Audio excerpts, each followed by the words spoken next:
Ketemu lagi di Short Channel Aida. Terima kasih Anda telah setia bersama kami. Sebelum menonton demi kemajuan channel kita, kami harap Anda untuk like dan subscribe dulu. Dan jangan lupa tekan tombol notifikasi agar Anda tidak ketinggalan berita dari kami. Kami akan hadir untuk Anda dengan berita sejarah, budaya dan sosial kemasyarakatan. Saat ini kami akan menayangkan berita dengan judul Pulau Reklamasi sudah jadi Chinatown. Waktu kami mampir di Pulau Reklamasi, kami masuk dari Pantai Indah Kapuk 2, jembatan megah yang menghubungkan Pulau Reklamasi dengan Pantai Indah Kapuk. Di sisi kanan jembatan berdiri megah beberapa tower gedung pencakar langit. Gedung yang berdiri dengan pongahnya, sambil menantang angkasa, yang diusung anak manusia sebagai simbol kesuksesan dan kekuatan finansial. Sampai di tengah jembatan kita mulai bisa menikmati keindahan Laut Teluk Jakarta di kiri dan kanan jembatan. Setelah kita mulai masuk jembatan dengan arah menurun, kita mulai disuguhin ruko-ruko perkantoran yang cukup megah. Untuk memutarin pulau, kami langsung berbelok ke kiri. Sambil memutar, di sisi kiri jembatan, ruko-ruko berjejer rapi menunggu calon penghuni. Ruko 3 dan 4 lantai dibangun berjejer di sepanjang jalan. Semuanya menghadap ke jalan raya, dan tertata rapi di kiri dan kanan jalan. Sehabis melewati ruko pertama kami melihat suatu tangga. Di situ kami naik ke atas. Rupanya tangga tersebut adalah dam penahan ombak, yang di atasnya dibangun tempat jalan kaki santai atau jala santana. Dari dam ini kita bisa melihat pulau-pulau sebelah yang sudah jadi. Tapi pembangunannya belum dimulai. Dari situ kami melihat jembatan penghubung ke pulau sebelah. Jembatan megah yang berdiri dengan gagah. Pas kami naik ke dam tersebut, kami banyak melihat warga China pelancong. Kemungkinan mereka berasal dari China daratan atau Singapura, atau Taiwan. Mereka asik menonton kontes burung. Mereka bercandaria menikmati keindahan Pulau Reklamasi. Di sini kebanyakan warga China, warga pribumi di situ hanya sebagai pekerja, petugas kebersihan, petugas keamanan, dan lain-lain. Setelah kami turun dari tangga dam tersebut, kami melihat suatu perumahan. Wah, nama perumahan mewah itu kami lupa namanya.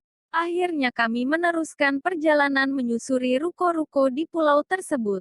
Di sini kita serasa berada di Shanghai. Karena semua mereka ruko dan gedung berbahasa Mandarin. Kalau Anda tidak mengerti bahasa Mandarin, seandainya Anda mencari alamat, Anda akan kesulitan di Pulau Reklamasi ini. Saya hanya paham tulisan yang tertulis di pelang Indomaret, JNE dan lain-lain. Satu outlet Indomaret yang berdiri di Pulau Reklamasi. Selebihnya bangunan ruko dan gedung bertulisan Mandarin semua. Terus kami melanjutkan perjalanan. Kami sampai di bawah jembatan penghubung ke pulau sebelah. Kami berbelok ke kiri. Kami bertemu sebuah food kuliner yang bernuansa oriental. Bangunan ala China yang berdiri sebagai gerbang. Dengan pernak-pernik warna khas China. Atau mungkin di dalamnya seperti sebuah pasar malam. Terus kami melakukan perjalanan berbelok di bundaran. Kami menemukan semacam teater. Apakah itu bioskop atau arena pertunjukan seni China? Karena kami melihat dari jalanan. Selanjutnya kami melihat jejeran ruko-ruko dengan ornamen China di sepanjang jalan. Ruko-ruko yang belum penuh atau belum ditempati oleh penyewa. Dan di sebelah kanan kami ada kuliner Mandarin ala kaki lima di sepanjang jalan. Sampai akhirnya kami menaiki jembatan penyeberangan ke Pantai Indah Kapuk 2. Melintasi jembatan sepanjang 500 meter tersebut butuh waktu 5 menit. Kami puas mengelilingin pulau reklamasi tersebut. Kami melihat pembangunan yang pesat.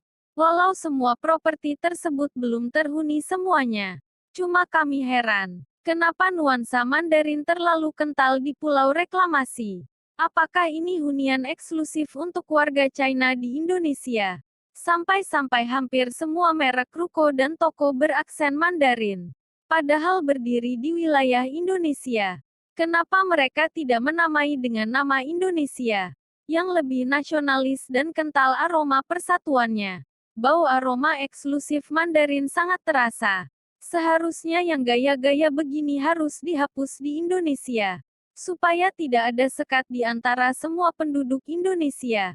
Pakailah aroma Indonesia. Jangan bawa aroma nenek moyang ke Indonesia. Kalau mereka keras membawa aroma Mandarin ke Indonesia, niscayalah rakyat Indonesia akan antipati ke mereka. Masyarakat akan mempertanyakan, inikah guna pulau reklamasi dibangun dengan mengorbankan para nelayan? Inikah hasil kengototan pemerintah pusat membangun pulau ini? Hanya akan menghasilkan sekat di antara anak bangsa ini. Segera hentikan akulturasi budaya China di Indonesia. Karena budaya Indonesia masih banyak yang perlu diekspose. Demikianlah tayangan pendek ini. Agar bermanfaat untuk kita semua. Sampai jumpa lagi di kisah yang